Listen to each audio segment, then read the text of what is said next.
नमस्कार अनि स्वागत गर्न चाहन्छु यहाँहरू सम्पूर्णलाई यो लोककथा च्यानलमा। म हुँ सबी र आज पनि मैले एउटा निकै नै रोचक किराती लोककथा लिएर आएकी छु।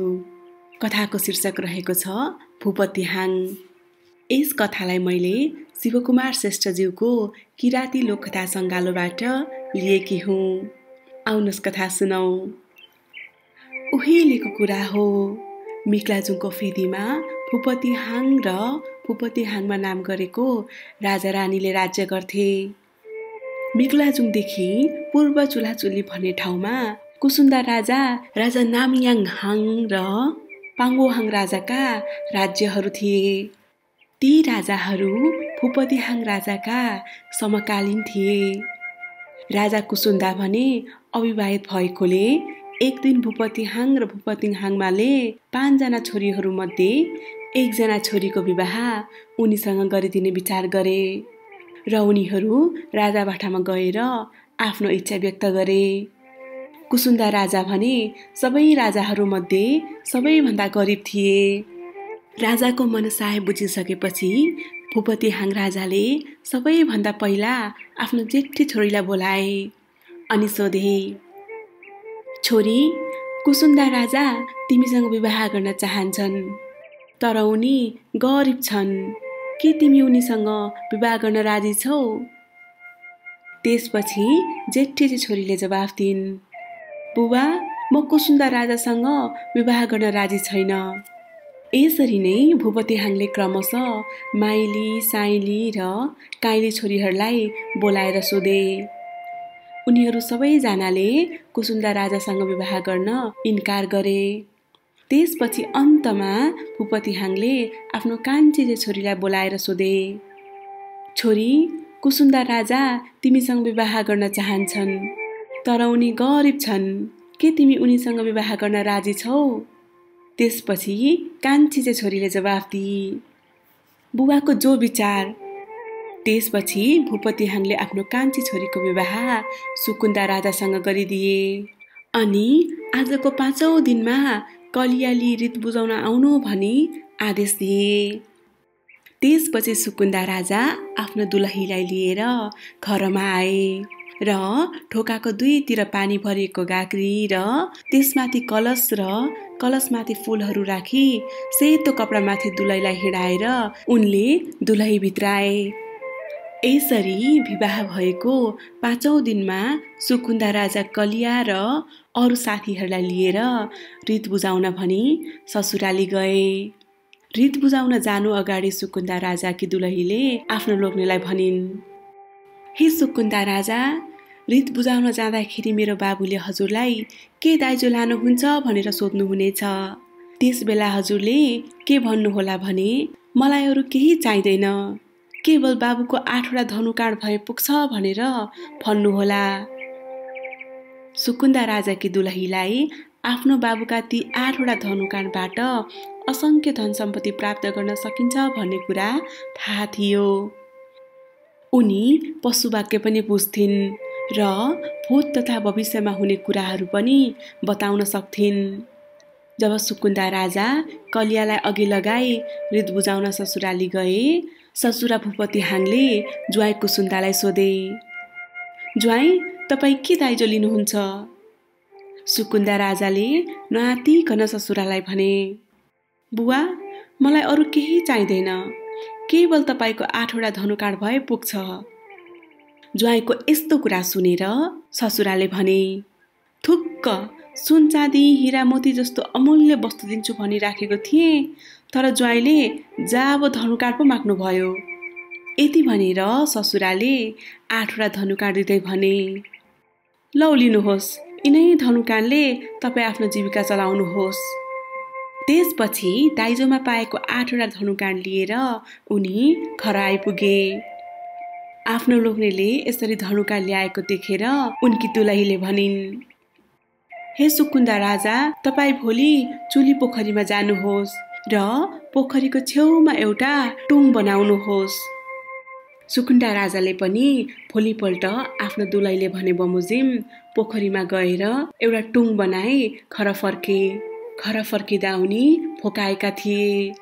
उता सुकुण्डा राजाकी दुवैले पनि मिठा मिठा खानेकुराहरू बनाएर आफ्नो लोग्नेलाई खुवाउँदै भनिन्, हे सुकुण्डा राजा, तपाईँ भोलि फेरि बाबुले दिनुभएको 8वटा धनुकाँड लिनुहोस् र पोखरीमा जानुहोस् र त्यही टुङमा बसिरहनुहोस्। त्यहाँ सबै प्रकारका जङ्गली जनावरहरू पोखरीमा पानी खान पालैपालो आउनेछन्। तपाईले यही धनुकाँडले सबै जनावरहरूलाई नडराई हान्दै जानुहोस्। भोलिपल्ट सुकुण्डा राजाले पनि आफ्नो दुलहीले बताए जस्तै गरी धनुकाँड लिएर चुली पोखरीमा गए र उनले बनाएको टुङमा बसेर जङ्गली जनावरहरू ढुकेर बसे। केही समयपछि नभन्दै पोखरीमा पानी खान एउटा घोरल आइपुग्यो र त्यसले पोखरीमा पानी खान लागेको बेलामा सुकुण्डा राजाले एउटा तीर हाने। त्यस घोरललाई तीरले लाग्यो। घाइते घोरलले तीरसँगै उफ्रिँदै जङ्गलतिर लाग्यो र बेपत्ता भयो। त्यसपछि पोखरीमा पानी खान एउटा मृग आइपुग्यो र मृगले पानी खाएर जाने बेलामा सुकुण्डा राजाले दोस्रो तीर हान्यो। त्यस तीर पनि मृगलाई लाग्यो र मृग उफ्रिँदै जङ्गलतिर बेपत्ता भयो। यसै क्रममा पोखरीमा पानी खान भालु, बँदेल, बाघ, सिंह, हात्ती र गैडा समेत आए। उनले सबैलाई पालैपालो तीर हान्दै गए। यसरी यी सबै जनावरहरू तीर लागेर घाइते भई उफ्रिँदै जङ्गलमा बेपत्ता भए।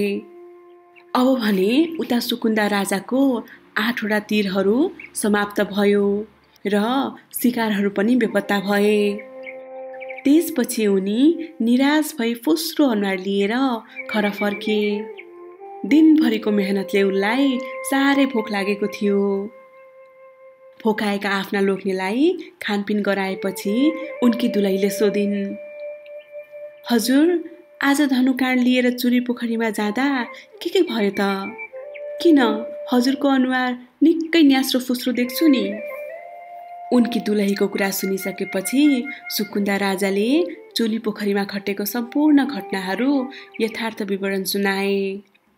त्यसपछि सुकुण्डा राजाकी दुलहीले भनिन्, तपाईँ नआत्तिनुहोस्, तपाईँका यी 8वटा धनुकाँडहरू भेटिनेछन्। भोलि तपाईँले तीर हान्नु भएको प्रत्येक जनावरको पाइला पछ्याउँदै जानुहोस्। आफ्नी दुलहीले यति भनिसकेपछि राजा पनि भोलिपल्ट प्रत्येक जनावरको पाइला पछ्याउँदै गए। सर्वप्रथम उनले पहिलो तीर लागेको घोरलको पाइला पछ्याउन थाले। यसरी पछ्याउँदै जाँदा सुनखानीमा गएर आफ्नो तीर गाडिएको पाए, तर उनले घोरललाई भने भेटेनन्। तीर यसरी सुनखानीमा गाडिएको पाएकोले त्यस बेलादेखि त्यस ठाउँको नाउँ सुनधावा भयो र यो ठाउँ आज पनि इलाम जिल्लाको बाँझो इलाका अन्तर्गत चुलाचुलीमा छँदैछ। त्यसपछि सुकुण्डा राजाले दोस्रो तीर मृगलाई हानेका थिए। उनी मृगको पाइला पछ्याउँदै गए। यसरी पछ्याउँदै जाँदा प्रशस्त अन्न, फलफुल, सागसब्जी उब्जने धानखानीमा पुगे। उनले आफ्नो तीर त्यहीँ गाडेको पाए र त्यसै बेलादेखि त्यस ठाउँको नाम धन्दुवा भयो। यो ठाउँ आज पनि इलाम जिल्लाको बाँझो इलाका अन्तर्गत चुलाचुलीमा छँदैछ। त्यसपछि सुकुण्डा राजाको तेस्रो तीर भालुलाई लागेको थियो। उनी भालुको पाइला पछ्याउँदै गए। यसरी पाइला पछ्याउँदै जाँदा कपडाको थाक आकार भएको ठाउँमा पुगे र उनले आफ्नो तीर त्यहीँ गाडेको पाए, तर भालु भने त्यहाँ भेटिएनन्। त्यसपछि सुकुण्डा राजाले तीर यसरी कपडाको थाक भएको ठाउँमा गाडिएको पाएपछि त्यस ठाउँको नाम कपरसुकुवा भयो र यस ठाउँ आज पनि इलाम जिल्लाको महमाही इलाका अन्तर्गत चुलाचुलीमा छँदैछ। यसै गरी सुकुण्डा राजाको चौथो तीर बँदेललाई लागेको थियो। उनी बँदेलको पाइला पछ्याउँदै गए। उनले बँदेललाई त भेटेनन्, तर उनले हानेको तीर मट्टीतेलको खानीमा गएर गाडिएको पाए र त्यसै बेलादेखि त्यस ठाउँको नाउँ मट्टीट्याउ भयो र यो ठाउँ आज पनि इलाम जिल्लाको बाँझो इलाका अन्तर्गत चुलाचुलीमा छँदैछ। कुसुण्डा राजाले हानेको तीर सिंहलाई लागेको थियो। त्यसैले उनी सिंहको पाइला पछ्याउँदै गए यसरी पछ्याउँदै जाँदा उनले सिंह भेटेनन्, तर आफूले हानेको तीर भने गाडिएको पाए। जब उनी त्यहाँ पुगे उनको शरीर अजिङ्गरको जस्तो बलियो भयो र त्यसै बेलादेखि त्यस ठाउँको नाम अजिङ्गारे भयो। यो ठाउँ आज पनि इलाम जिल्लाको बाँझो इलाका अन्तर्गत चुलाचुलीमा छँदैछ। यसरी नै कुसुन्दा राजाको तीर हात्तीलाई लागेको थियो। उनी हात्तीको पाइला पछ्याउँदै गए। यसरी पछ्याउँदै जाँदा उनको तीर नुनखानीमा गाडिएको थियो। हात्ती भने त्यहाँ थिएन। नुनलाई किरातीहरू युम भन्दछन्। त्यसैले सुकुन्दा राजाको तीर त्यसै नुनखानीमा गाडिएको पाएको हुनाले त्यसै बेलादेखि त्यस ठाउँको नाम युमफुङ्गा भयो र यो ठाउँ आज पनि इलाम जिल्लाको बाँझो इलाका अन्तर्गत कुसुन्दे गाउँमा छँदैछ। यसरी कुसुन्दा राजाको 8औं तीर गैडालाई लागेको थियो। उनी गैडाको पाइला पछ्याउँदै गए। यसरी उनी जाँदा उनको तीर झुपडीमा गाडिएको पाए, तर त्यस झुपडीमा गैडा भने थिएन। आश्चर्यको कुरा त के भयो भने जब उनी ती झुपडीमा पुगे, झुपडी बिलायो। त्यसको बदलामा त्यहाँ एउटा भव्य तथा सुन्दर दरबार निर्माण भयो। त्यो दरबार उत्तम कालीगरहरूको सिपबाट बनाइएको थियो र सुन, चाँदी, हिरा, मोतीले सुसज्जित थियो। त्यहाँ राजा सुकुन्दाको भेट आफ्नो दुलहीसँग भयो। राजा सुकुन्दाको त्यो दरबार इलामको चुलाचुली अन्तर्गत तारेभिरमा थियो। आज पनि त्यो तारेभिर त्यही छँदैछ। यसरी राजा सुकुन्दाले हानेका हरेक तीरहरू जहाँ जहाँ गाडिएका थिए त्यहाँ त्यहाँका सम्पत्तिका मालिक उनी भए। त्यसपछि उनी धेरै धनी र शक्तिशाली राजाको नामले चारैतिर चर्चित भए। उनको तुलनामा अरू राजाहरू गरिब भए।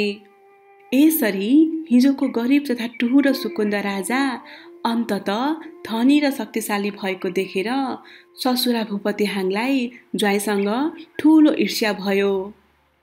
अन्तमा भूपति हाङले आफ्नो ज्वाइँसँग लडाईँ गर्ने निश्चय गरे। त्यसपछि भूपति हाङ आफ्नो दायाँ बायाँ काखीमा 2वटा परेवा च्यापेर ठुलो फौज लिई ज्वाइँ सुकुन्दा राजासँग युद्ध गर्न हिँडे।